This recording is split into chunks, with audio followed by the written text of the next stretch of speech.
The gates of Buckingham Palace didn't just close on Prince Harry, they slammed with force.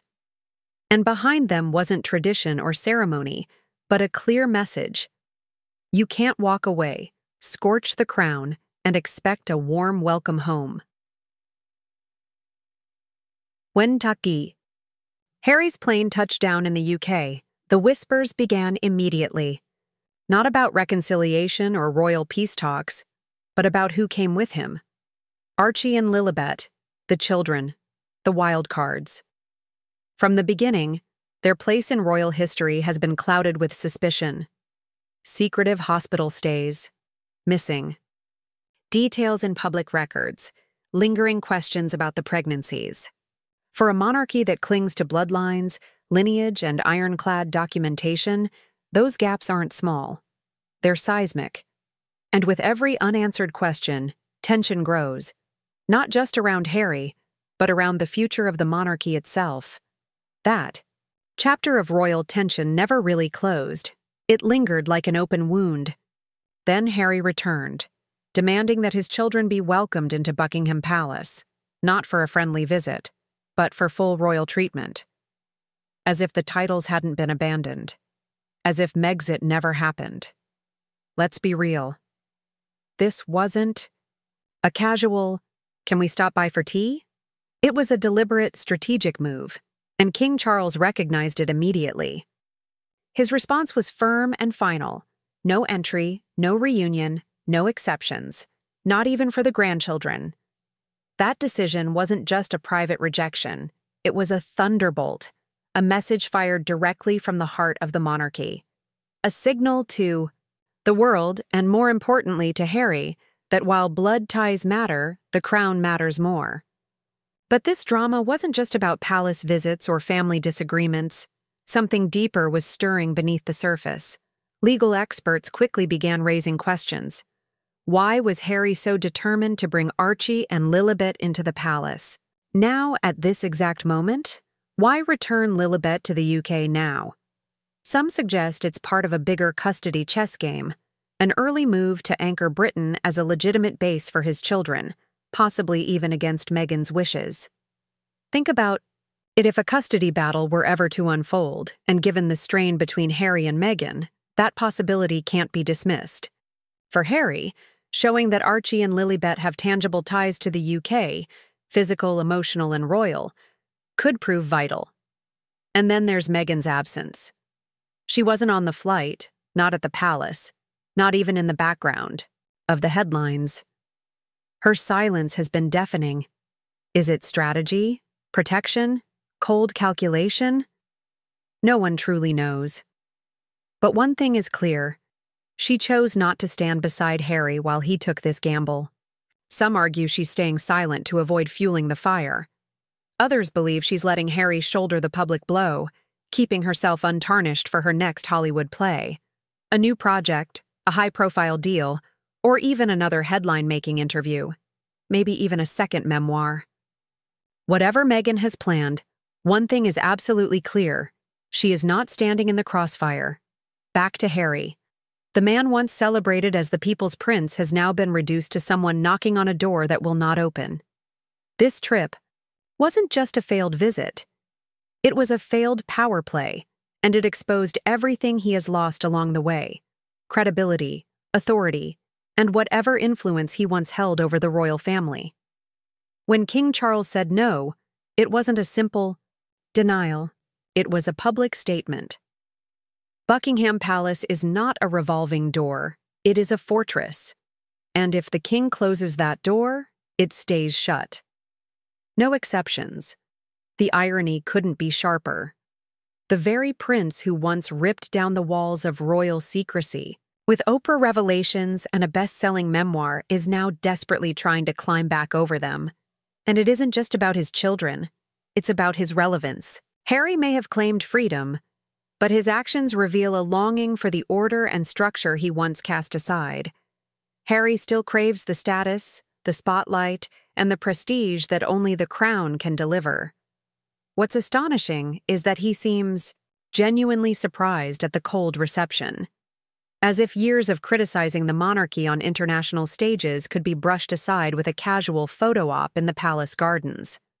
He wants the perks without the penance, the honor without the duty. But the monarchy has never worked that way. It runs on protocol, not emotion. And Charles, while a father, is also the king. And the king doesn't entertain power plays disguised as family visits. Then comes the security demand. Reports claim Harry wanted full protection reinstated for himself and his children, funded by taxpayers. This after suing the Home Office, and losing, for the same issue, insisting he felt unsafe in the UK without armed guards. Now he wants King Charles to pay the bill personally. Entitled at best, delusional at worst, it highlights a man still unwilling to accept the fallout of his own choices.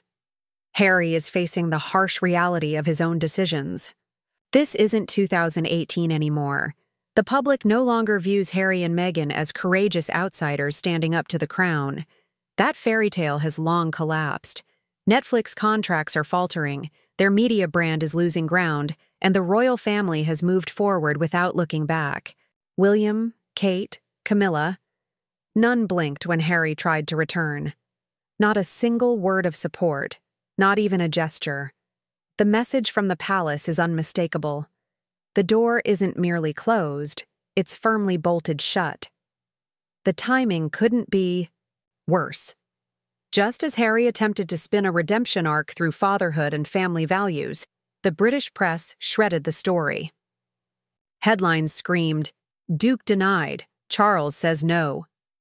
They weren't just critical, they were savage. Social media piled on, transforming Harry's failed request into a global punchline. Thousands mocked, siding with Charles, laughing at the notion Harry thought he could stroll back into royal favor. And hovering over it all are Archie and Lilibet, their uncertain royal ties adding another layer of controversy to Harry's desperate gamble. Whispers about Archie and Lilibet have never truly faded. Rumors of secrecy, surrogacy, and the lack of transparency surrounding their births have long cast a shadow over their place in the royal line. By bringing them to Buckingham Palace, Harry may have been attempting to normalize their status and silence speculation once and for all. But instead of resolving doubts, his move only reignited them. Why now? Why this sudden urgency? And why such resistance from the palace? Behind closed doors, royal insiders say the atmosphere turned tense. Charles's rejection wasn't only about protocol, it was rooted in fear. Fear of setting a precedent that could haunt the monarchy. Fear of reopening wounds carefully stitched, shut over the years. Allowing the children entry would inevitably spark questions about titles, inheritance, and legitimacy. Issues the crown has no desire to debate in public. Now Harry finds himself cornered. America's fascination has cooled. Britain has slammed the door shut. Meghan remains silent overseas. And his children, innocent yet symbolic, are trapped in the storm he can no longer control. What should have been a simple family visit now feels like a failed invasion. The fallout from King Charles's refusal isn't only about pride, it's about legacy. When titles are gone, when trust is fractured, and when bridges lie in ashes, what remains for Harry? The truth is brutal. He's not just locked out of Buckingham Palace. He's a man with no place to belong in either world. The UK has moved on. The monarchy has closed ranks. Meanwhile, across the Atlantic, the glow of Hollywood sympathy has dimmed.